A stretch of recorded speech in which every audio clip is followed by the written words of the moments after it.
নমস্কাৰ আপোনালোকে চাবলৈ আৰম্ভ কৰিছে আছামিজ ট্ৰেণ্ডিং। আজি 20 মে আজি ৰাতিপুৱাৰ কেইবাটাও গুৰুত্বপূৰ্ণ খবৰ আহি পৰিছে আৰু এনে ধৰণৰ খবৰসমূহ নিতৌ চাবলৈ চেনেলটো ছাবস্ক্ৰাইব কৰি ভিডিঅ'টোত এটা লাইক কৰি দিব। ৰাতিপুৱাৰ প্ৰথমটো ব্ৰেকিং নিউজ। মূল্যবৃদ্ধিৰ বাবে ভাৰতত ধুমুহাৰ সৃষ্টি হ'বলৈ গৈ আছে। মূল্যবৃদ্ধিৰ বাবে দেশৰ জনসাধাৰণ এতিয়া কুঙা হৈ পৰিছে, অথচ মূল্যবৃদ্ধিক লৈ কোনো ধৰণৰ গুৰুত্ব দিয়া নাই প্ৰধানমন্ত্ৰী নৰেন্দ্ৰ মোদী। ভাৰতত চৰম আৰ্থিক সংকট আৰু আনফালে বিদেশত ব্যস্ত আছে প্ৰধানমন্ত্ৰী নৰেন্দ্ৰ মোদী। প্ৰধানমন্ত্ৰী নৰেন্দ্ৰ মোদীৰ কেইটামান ভুল নীতিৰ বাবে ভাৰতত এতিয়া চৰম আৰ্থিক সংকটে দেখা দিছে। প্ৰধানমন্ত্ৰী নৰেন্দ্ৰ মোদীৰ বিৰুদ্ধে এইবাৰ সৰব হৈ পৰিছে কংগ্ৰেছ যুৱৰাজ ৰাহুল গান্ধী। এক বৃহৎ অৰ্থনৈতিক ধুমুহাই আঘাত সানিবলৈ ওলাইছে সমগ্ৰ ভাৰতবাসীক। ইয়াৰ কোনো প্ৰভাৱ আদানী, আম্বানী আৰু নৰেন্দ্ৰ মোদীৰ ওপৰত নপৰে। এই চৰম আৰ্থিক সংকটৰ অভাৱ পোনপটীয়াকৈ ভাৰতৰ সৰ্বসাধাৰণ ৰাইজৰ ওপৰত পৰিব। আদানী, আম্বানীক সন্তুষ্ট কৰিবলৈ যি নীতি প্ৰধানমন্ত্ৰী আনিছে, সেই নীতি আৰু প্ৰধানমন্ত্ৰী নৰেন্দ্ৰ মোদীৰ ভুলৰ বাবেই ভাৰতত এতিয়া মূল্যবৃদ্ধি হৈছে, ইন্ধনৰ সংকট হৈছে আৰু আৰ্থিক সংকটৰ দিশে আগবাঢ়িছে সমগ্ৰ ভাৰত। প্ৰধানমন্ত্ৰী নৰেন্দ্ৰ মোদীৰ বিৰুদ্ধে এইদৰে কেইবাটাও ডাঙৰ অভিযোগ উত্থাপন কৰিছে কংগ্ৰেছ যুৱৰাজ ৰাহুল গান্ধীয়ে। দিবলৈ চোৱা আন এটা অতিকৈ গুৰুত্বপূৰ্ণ খবৰ। আজি নিৰ্বাচিত হ'ব কংগ্ৰেছৰ বিৰোধী দলপতি। মিয়া বিধায়কক দলপতিৰ দায়িত্ব দিবলৈ সম্পূৰ্ণৰূপে সাজু প্ৰদেশ কংগ্ৰেছৰ সভাপতি গৌৰৱ গগৈ। গৌৰৱ গগৈ এতিয়া মিয়াৰ বিনে গতি নাই। দলপতি বিচাৰি গৌৰৱ গগৈৰ কাণ ঘোলা কৰিছে মিয়া বিধায়কে। 18 জন মিয়া বিধায়কে বিধানসভাত প্ৰতিদ্বন্দ্বিতা কৰিব কংগ্ৰেছক। স্বাধীনতাৰ পিছত প্ৰথমবাৰলৈ অসম বিধানসভাত বিৰোধী দলপতি হ'ব মিয়া। এতিয়াও ঘোষণা কৰা হোৱা নাই বিৰোধী দলপতিৰ নাম, কিন্তু আজি ঘোষণা কৰা হ'ব কংগ্ৰেছ দলৰ বিৰোধী দলপতিৰ নাম। আজি আবেলি ভাগত কংগ্ৰেছৰ গুৰুত্বপূৰ্ণ বৈঠক আছে আৰু এই বৈঠকতেই ঘোষণা কৰা হ'ব পাৰে বিধানসভাৰ বিৰোধী দলপতিৰ নাম। আন এটা গুৰুত্বপূৰ্ণ খবৰ দিব লৈছো। নতুন বিধায়কে শপত লোৱা নাই, কিন্তু নগাঁও লোকসভাৰ উপ নিৰ্বাচনৰ বাবে এতিয়া সম্পূৰ্ণৰূপে সাজু ভাৰতীয় জনতা পাৰ্টি। ইতিমধ্যে বিজেপিয়ে গঠন কৰিছে এখন কমিটি। মন্ত্ৰী পীযুষ হাজৰিকাৰ নেতৃত্বত স্পেচিয়েল কমিটি গঠন কৰিছে ভাৰতীয় জনতা পাৰ্টিয়ে। প্ৰাৰ্থী বাছনিৰ বিজেপিয়ে চলাইছে কুচকাৱাজ। নাম ওলাইছে অগপ বিধায়কৰো। যিকোনো প্ৰকাৰে এইবাৰ নগাঁও লোকসভাৰ উপ নিৰ্বাচনত জয়লাভ কৰিবলৈ অহৰহ চেষ্টা আৰম্ভ কৰিছে ভাৰতীয় জনতা পাৰ্টিয়ে। এটা বিগ ব্ৰেকিং নিউজে মুহূৰ্তত আহি পৰিছে। আন্তঃৰাষ্ট্ৰীয় পৰ্যায়ৰ এটা ডাঙৰ খবৰ। আমেৰিকা যুক্তৰাষ্ট্ৰৰ ৰাষ্ট্ৰপতি ডনাল্ড ট্ৰাম্প আৰু ইজৰাইলৰ প্ৰধানমন্ত্ৰী বেঞ্জামিন নেতানিয়াহুক হত্যা কৰা সকলক দিব 500 কোটি টকাতকৈও অধিক টকাৰ পুৰস্কাৰ। ইৰাণৰ সংসদত এই সম্পৰ্কীয় বিধেয়ক উত্থাপনৰ প্ৰস্তুতি। ইৰাণৰ সংসদৰ ৰাষ্ট্ৰীয় নিৰাপত্তা আয়োগে প্ৰস্তুত কৰিছে বিধেয়কখন। আমেৰিকা যুক্তৰাষ্ট্ৰৰ ৰাষ্ট্ৰপতি ট্ৰাম্প আৰু ইজৰাইলৰ প্ৰধানমন্ত্ৰী বেঞ্জামিন নেতানিয়াহুক হত্যা কৰা সকলক 500 কোটি টকাৰ পুৰস্কাৰ দিয়া হ'ব। দিবলৈছো এটা জৰুৰী খবৰ। আজি 20 মে সমগ্ৰ ভাৰতজুৰি বন্ধ হৈ পৰিল সকলো ফাৰ্মাচী সংস্থাৰ এইবাৰ প্ৰতিবাদ দেখিবলৈ পোৱা গৈছে, যাৰ বাবে এই সিদ্ধান্ত। আজি 20 মে অৰ্থাৎ সমগ্ৰ ভাৰতজুৰি বন্ধ ফাৰ্মাচী বন্ধ কৰাৰ সিদ্ধান্ত গ্ৰহণ কৰা হৈছে। অসমৰ লগতে সমগ্ৰ দেশতে বন্ধ হৈ পৰিল ফাৰ্মাচীসমূহ। অনলাইন ঔষধ বিক্ৰী বন্ধৰ দাবীত এই বন্ধ ঘোষণা। কেমিষ্ট এণ্ড ড্ৰাগছিষ্ট এছ'চিয়েশ্যনে বন্ধ ঘোষণা কৰিছে আৰু অনলাইনত যি মেডিচিন বিক্ৰী কৰা হয়, সেই অনলাইন ঔষধ বিক্ৰী কৰাৰ নিষেধাজ্ঞা আৰোপ কৰাৰ দাবীৰে আজি ভাৰতৰ লগতে অসমতো ফাৰ্মাচী বন্ধৰ ঘোষণা কৰা হৈছে। আন এটা অতিকৈ গুৰুত্বপূৰ্ণ খবৰ। মধ্যপ্ৰাচ্যৰ যুদ্ধৰ বাবে পেট্ৰল, ডিজেলকে ধৰি আন অত্যাৱশ্যকীয় সামগ্ৰীৰ অভাৱনীয় দাম বৃদ্ধি। অত্যাৱশ্যকীয় সামগ্ৰীৰ দাম বৃদ্ধিত জুৰুলা হৈছে সমগ্ৰ ভাৰতৰ সাধাৰণ জনতা। এনে সময়তে আহিছে আৰু এটা উদ্বেগজনক খবৰ। এইবাৰ বৃদ্ধি হ'ব পাৰে বিদ্যুতৰ বিলৰ ওপৰত ফিক্সড চাৰ্জ।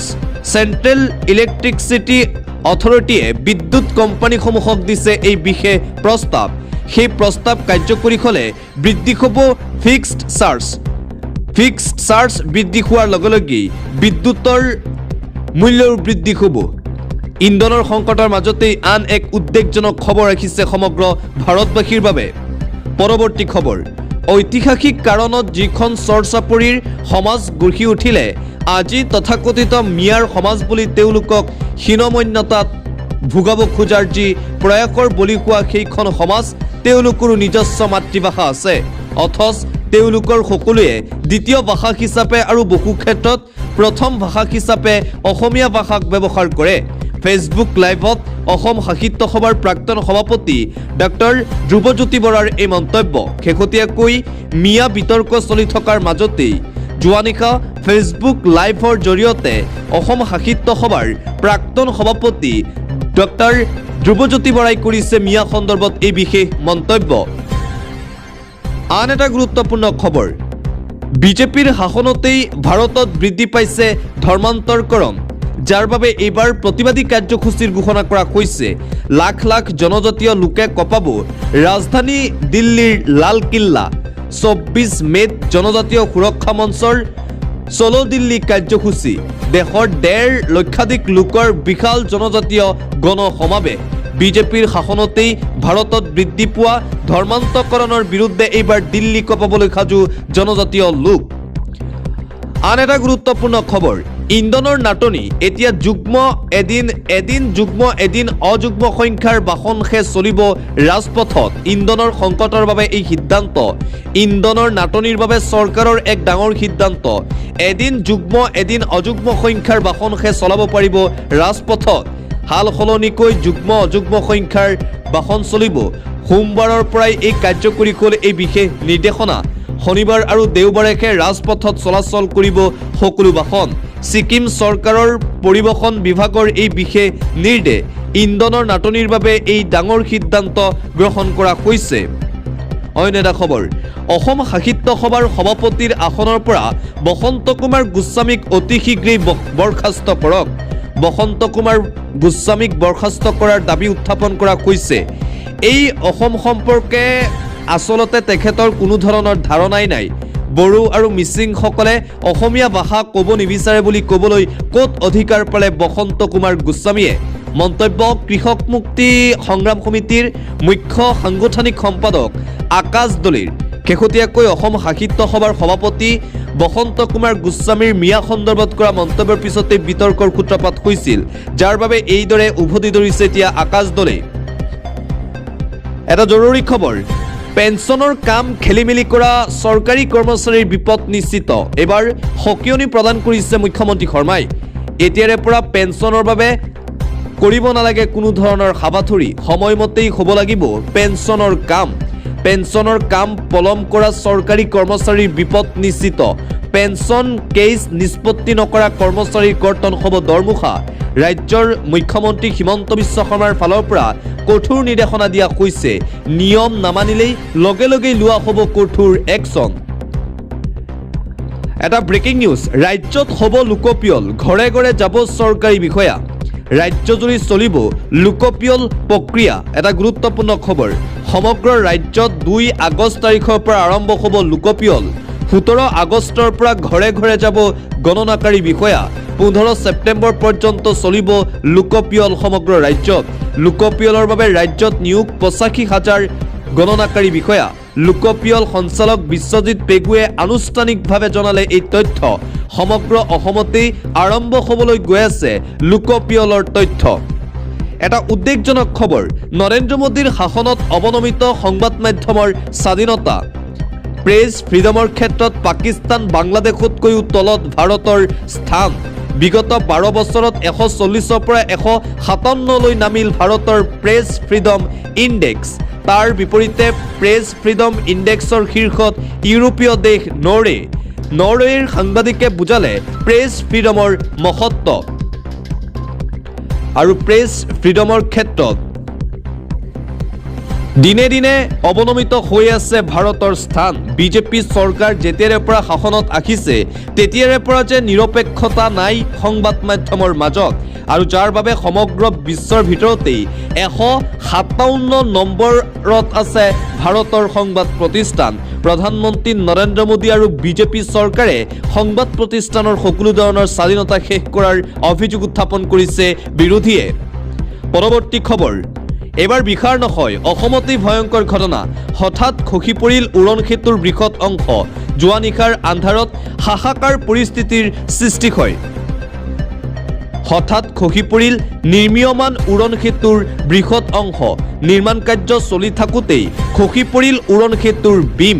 সুৰক্ষা অবিহনে উৰণ সেতু নিৰ্মাণত নিয়োজিত শ্ৰমিক। ভয়ংকৰ দুৰ্ঘটনাৰ পৰা ৰক্ষা পৰিল শ শ লোক। ভয়ংকৰ দুৰ্ঘটনাত আঘাতপ্ৰাপ্ত উৰণ সেতুৰ শ্ৰমিক। অতি নিম্ন মানদণ্ডৰে নিৰ্মাণ কাৰ্য কৰাৰ অভিযোগ স্থানীয় জনতাৰ। উৰণ সেতুখনৰ নিৰ্মাণৰ দায়িত্বত আছিল জাণ্ডু নামৰ কোম্পানীটো। গোসাইগাঁৱৰ শ্ৰীৰামপুৰৰ 4 লেনযুক্ত ৰাষ্ট্ৰীয় ঘাইপথত এই ঘটনা। শ্ৰীৰামপুৰ ধুবুৰী সংযোগী ৰাষ্ট্ৰীয় ঘাইপথত চলি আছিল নিৰ্মাণ কাৰ্য। হঠাৎ খহি পৰিল উৰণ সেতুৰ এটা অংশ। এটা ব্ৰেকিং নিউজ, বিজেপি মন্ত্ৰীৰ পুত্ৰৰ জঘন্য কাণ্ড এইবাৰ পোহৰলৈ আহিছে। বিজেপি মন্ত্ৰীৰ পুত্ৰৰ কাণ্ড। বিজেপি মন্ত্ৰীৰ পুত্ৰৰ জঘন্য কাণ্ডই জোকাৰিছে সমগ্ৰ দেশ। নাবালিকাৰ সৈতে কুকৰ্ম মন্ত্ৰী পুত্ৰৰ। কেন্দ্ৰীয় গৃহ ৰাজ্যমন্ত্ৰী বন্দী সঞ্জয় কুমাৰৰ পুত্ৰক গ্ৰেপ্তাৰ। 17 বছৰীয়া কিশোৰীৰ সৈতে কুকৰ্ম কৰাৰ অভিযোগ উত্থাপন। ভুক্তভোগীৰ এজাহাৰৰ ভিত্তিত গ্ৰেপ্তাৰ হাই ভাগৰ্থীক। 14 দিনৰ ন্যায়িক জিম্মালৈ প্ৰেৰণ হাই ভাগৰথীক। আৰক্ষীৰ লুক আউট নটিছৰ পাছতেই কৰিছিল আত্মসমৰ্পণ। জঘন্যৰ কাণ্ডৰ পাছতেই সমগ্ৰ ভাৰতজুৰি ব্যাপক তোলপাৰ। বিজেপি মন্ত্ৰীৰ পুত্ৰৰ অতি জঘন্য কাণ্ডই জোকাৰিছে সমগ্ৰ ভাৰত। এটা জৰুৰী খবৰ, ইন্ধন নাটনিৰ মাজতেই ডাঙৰ সিদ্ধান্ত। ইন্ধন নাটনিৰ মাজতেই ৱৰ্ক ফ্ৰম হোম প্ৰযোজ্য কৰিলে চৰকাৰে। সপ্তাহত 2 দিন ঘৰৰ পৰাই কাম কৰিব লাগিব সকলো চৰকাৰী কৰ্মচাৰীয়ে। সকলো চৰকাৰী বেচৰকাৰী কৰ্মচাৰীলৈ ডাঙৰ নিৰ্দেশনা দিলে চৰকাৰে। জৰুৰীকালীন সেৱাক বাদ দি সকলো চৰকাৰী কৰ্মচাৰীৰ বাবে প্ৰযোজ্য হ'ব এই নিয়ম। প্ৰধানমন্ত্ৰীৰ আহ্বানলৈ সঁহাৰি জনাই বৃহৎ সিদ্ধান্ত দিল্লী চৰকাৰৰ। চৰকাৰী কৰ্মচাৰীক নিৰ্দেশ আৰু বেচৰকাৰী খণ্ডলৈ আহ্বান। মুখ্যমন্ত্ৰী ৰেখা গুপ্তাৰ। পেট্ৰল ডিজেলৰ নাটনি দূৰ কৰিবলৈ বৃহৎ সিদ্ধান্ত দিল্লী চৰকাৰৰ। অসমত এই নিয়ম শীঘ্ৰেই প্ৰযোজ্য হোৱাৰ সম্ভাৱনা আছে। ইন্ধন নাটনিৰ মাজতেই ৱৰ্ক ফ্ৰম হোম প্ৰযোজ্য কৰিলে এইবাৰ দিল্লী চৰকাৰে। প্ৰধানমন্ত্ৰী নৰেন্দ্ৰ মোদীৰ আহ্বানলৈ পূৰ্ণ সমৰ্থন। অইন এটা খবৰ, ৰাজ্যৰ কোটি কোটি পৰিয়াললৈ আহি গ'ল ভাল খবৰ। 300 ইউনিট পৰ্যন্ত লাভ কৰিব বিনামূলীয়া বিদ্যুৎ সেৱা। কিদৰে আপুনি কৰিব আবেদন? অসমৰ লাখ লাখ জনতাৰ বাবে এটা ভাল খবৰ এই মুহূৰ্তত আহি পৰিছে। কোটি কোটি পৰিয়ালৰ বাবে এক ঐতিহাসিক ঘোষণা। 300 ইউনিট পৰ্যন্ত লাভ কৰিব বিনামূলীয়া বিদ্যুৎ। ৰাজ্যৰ প্ৰায় প্ৰতিটো পৰিয়ালৰ বিদ্যুতৰ বিল নাইকিয়া হৈ পৰিব। বিদ্যুতৰ মাচুলৰ পৰা সকাহ দিবলৈ চৰকাৰে আৰম্ভ কৰিছে অভিলাষী আঁচনি। ঘৰত বহিয়েই অনলাইন যোগে অতি সৰল প্ৰক্ৰিয়াৰে কৰিব পাৰিব আপুনি ৰেজিষ্ট্ৰেশ্যন। সৌৰ পেনেল স্থাপনৰ বাবে ৭৮,০০০ টকা পৰ্যন্ত লাভ কৰিব ৰাজসাহায্য। সুলভ ঋণ আৰু অতি সৰল পঞ্জীয়ন প্ৰক্ৰিয়াৰে লাভ কৰিব এই সুবিধা। ইয়াৰ বাবে আপুনি সাজু কৰক নথিপত্ৰ, ডকুমেণ্টছ ৰেডি ৰাখক। আপুনি পাব বিনামূলীয়া বিদ্যুৎ। বতৰক লৈ এটা গুৰুত্বপূৰ্ণ খবৰ, 23 মে পৰ্যন্ত ৰাজ্যত হ'ব প্ৰচণ্ড ধুমুহা বৰষুণ। 22খনকৈ জিলাত এলাৰ্ট জাৰি কৰা হৈছে। 23 মে পৰ্যন্ত অসমত প্ৰচণ্ড ধুমুহা বৰষুণৰ এলাৰ্ট জাৰি। প্ৰতি ঘণ্টাত 50 কিলোমিটাৰ গতিবেগত আহিব ধুমুহা বৰষুণ। বতৰ বিজ্ঞান কেন্দ্ৰই 22খনকৈ জিলাত জাৰি কৰিছে এলাৰ্ট। তিনিচুকীয়া, ডিব্ৰুগড়, ধেমাজি, লখিমপুৰ, মাজুলী, যোৰহাট, গোলাঘাট, বিশ্বনাথ, কাৰ্বি আংলং, কামৰূপ মেট্ৰ', কামৰূপ গ্ৰাম্য, নলবাৰী, তামুলপুৰ, বাক্সা, বজালী, বৰপেটা, গোৱালপাৰা, বঙাইগাঁও, চিৰাং, কোকৰাঝাৰ, ধুবুৰী আৰু দক্ষিণ শালমাৰাত য়েল্লো এলাৰ্ট জাৰি কৰা হৈছে।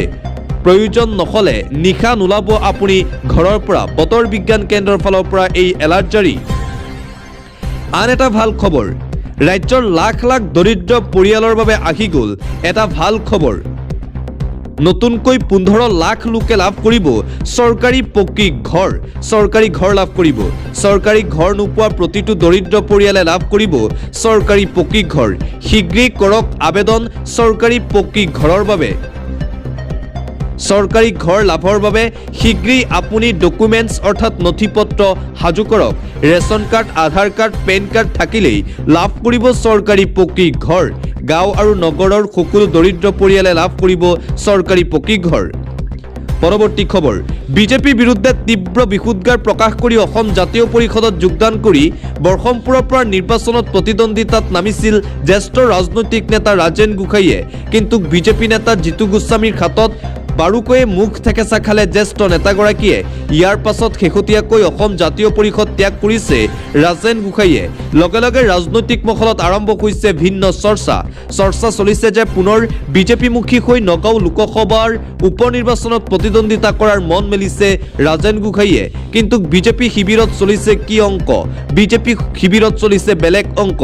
ৰাজেন গোহাঁইয়ে বিজেপিত যোগদান কৰিলেও নগাঁও লোকসভাৰ উপ নিৰ্বাচনত হয়তো টিকট প্ৰদান নকৰে বিজেপিয়ে। পৰৱৰ্তী খবৰ, অৱশেষত উৎকোচ আৰু জালিয়াতি গোচৰত আমেৰিকা যুক্তৰাষ্ট্ৰৰ আদালতে এক বৃহৎ সকাহ দিলে ভাৰতীয় ধনকুবেৰ গৌতম আদানী আৰু ভতিজাক সাগৰ আদানীক। তেওঁলোকৰ বিৰুদ্ধে থকা সকলো অপৰাধমূলক গোচৰ চিৰদিনলৈ খাৰিজ কৰিছে আমেৰিকাৰ আদালতে। ফলত এই আইনী ৰূপত অপৰাধমুক্ত হ'ল আদানী। আমেৰিকা যুক্তৰাষ্ট্ৰত যিহেতু আদানীৰ বাবে বিপদ আঁকিছিল, আদানীৰ কোম্পানীৰ বিৰুদ্ধে আমেৰিকাৰ আদালতে লৈছিল কঠোৰ ব্যৱস্থা আৰু অৱশেষত সকলো যি অভিযোগ আছিল সেই অভিযোগসমূহ ইতিমধ্যেই বাতিল কৰা হৈছে। অন্য এটা খবৰ, চত মাহৰ শেষৰটো দিনক বহাগ বিহু বোলে, একেদৰে পুহ মাহৰ শেষৰটো দিনটোক ভোগালী বিহু বোলে। এনেকৈয়ে এতিয়া অসমীয়াৰ জাতীয় উৎসৱক লক্ষ্য কৰি অতি সংঘটিত ৰূপত আক্ৰমণ আৰম্ভ হৈছে ধুবুৰী ফালৰ পৰা। বিহু সন্দৰ্ভত বিকৃত আৰু ভয়ংকৰ প্ৰচাৰেৰে এটা অসম বিৰোধী চক্ৰই পাঠ্যপুথি পৰ্যন্ত ছপা কৰি মেলি দিছে বজাৰত, অথচ কোনো ধৰণৰ তৎপৰতা নাই প্ৰশাসনৰ মাজত। এক বিশেষ পাঠ্যপুথিক লৈ ইতিমধ্যেই সমগ্ৰ অসমজুৰি আৰম্ভ হৈছে বিতৰ্ক, অথচ কোনো ধৰণৰ কাণ সাৰ দিয়া নাই প্ৰশাসনে। আন এটা চাঞ্চল্যকৰ খবৰ, 8 বছৰীয়া নাবালিকাৰ সৈতে জঘন্য কাণ্ড, খুৰাক দিব্যজ্যোতি দাসৰ। সমগ্ৰ মানৱ সমাজক লজ্জানত কৰা আন এক জঘন্য কাণ্ড। ৰাজ্যত মানৱ সমাজ লজ্জানত কৰা অতি জঘন্য কাণ্ড। লম্পট খুৰাকৰ কামনাৰ বলি 3য় শ্ৰেণীৰ ছাত্ৰী। ঘৰত কোনো নথকাৰ সুযোগ লৈ কুকাণ্ড লম্পট খুৰাকৰ। খুৰাক দিব্যজ্যোতি দাসৰ জঘন্য কাণ্ডই জোকাৰিছে সমগ্ৰ ৰাজ্য। নলবাৰী জিলাৰ টিকুৰ নতুন বনিয়াকুছিত এই জঘন্য ঘটনা। লম্পট দিব্যজ্যোতিক ৰাইজে আটক কৰি গতাই দিয়ে আৰক্ষীক। সম্প্ৰতি টিকু আৰক্ষীৰ জিম্মাত লম্পটটো। ৰাজ্যত মানৱ সমাজ লজ্জানত কৰা এই জঘন্য কাণ্ড পোহৰলৈ আহিছে। ৰাজহুৱা স্থানত এৰি দিব নোৱাৰিব পথৰ কুকুৰ, দেশৰ সৰ্বোচ্চ ন্যায়ালয়ৰ বৃহৎ ৰায়দান। পথৰ কুকুৰৰ বিৰুদ্ধে কঠোৰ ন্যায়ালয়।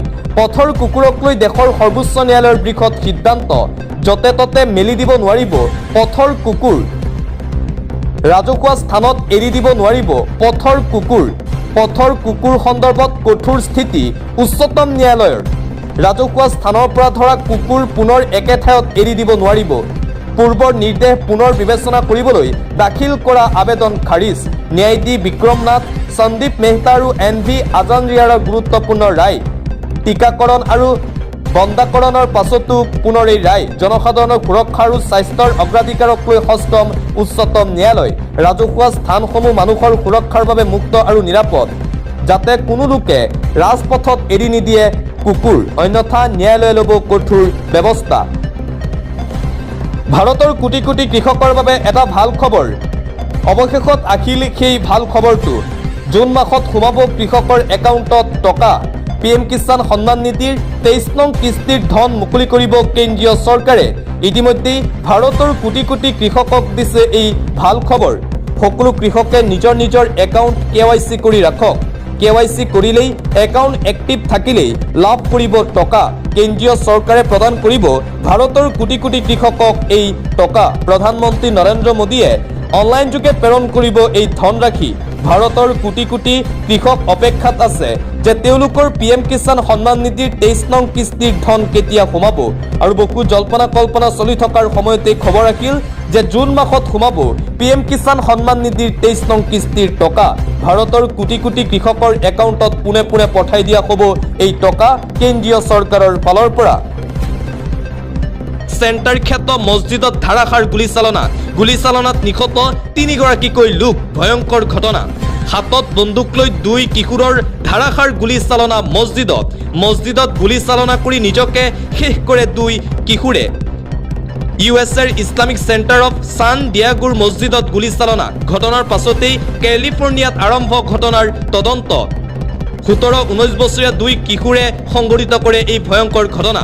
সমগ্ৰ ঘটনাক ভয়ানক স্থিতি আখ্যা দিছে আমেৰিকা যুক্তৰাষ্ট্ৰৰ ৰাষ্ট্ৰপতি ডনাল্ড ট্ৰাম্পে আৰু আমেৰিকা যুক্তৰাষ্ট্ৰৰ এখন মছজিদত এই ভয়ংকৰ ঘটনা সংঘটিত কৈছে। ইছলামিক চেণ্টাৰ খ্যাত মছজিদত এই ভয়ংকৰ গুলীচালনাৰ পিছতেই সমগ্ৰ যুক্তৰাষ্ট্ৰত দেখিবলৈ পোৱা গৈছে তীব্ৰ উত্তেজনাময় পৰিৱেশ। আন এটা গুৰুত্বপূৰ্ণ খবৰ কি হ'বলৈ গৈ আছে? পুনৰ ডলাৰৰ বিপৰীতে মূল্য কমিল ভাৰতীয় টকাৰ। দেশৰ অৰ্থনৈতিক লৈ অতি উদ্বেগজনক খবৰ এই মুহূৰ্তত আহি পৰিছে। ডলাৰৰ বিপৰীতে পতন ভাৰতীয় টকাৰ। দিনে দিনে কমি আছে। $1 মূল্য বৰ্তমান হ'লগৈ 96.43 টকা। ভূ ৰাজনৈতিক অস্থিৰতা আৰু আন্তঃৰাষ্ট্ৰীয় বজাৰৰ খেঁচাত বিপৰ্যয় ভাৰতীয় মুদ্ৰাৰ। ডলাৰৰ বিপৰীতে ভাৰতীয় টকাৰ পুনৰ খহনীয়া দেখিবলৈ পোৱা গৈছে। মঙ্গলবাৰে বজাৰ মুকলি হোৱাৰ লগে লগেই টকাৰ মূল্যত মাৰাত্মক পতন দেখিবলৈ পোৱা যায়। প্ৰাৰম্ভিক ব্যৱসায়তে আমেৰিকান ডলাৰৰ তুলনাত 18 পইচা খহিল ভাৰতীয় টকা। এক আমেৰিকান ডলাৰৰ মূল্য বৰ্তমান হ'লগৈ 96.43 টকা। ভাৰতীয় মুদ্ৰাৰ ইতিহাসত এয়া অভূতপূৰ্ব আৰু সৰ্বকালৰ নিম্নগামী ৰেকৰ্ড। গোলকীয় বজাৰৰ খামখেয়ালিৰ বাবেই ক্ৰমাৎ দুৰ্বল হৈ পৰিছে ভাৰতীয় টকাৰ মূল্য।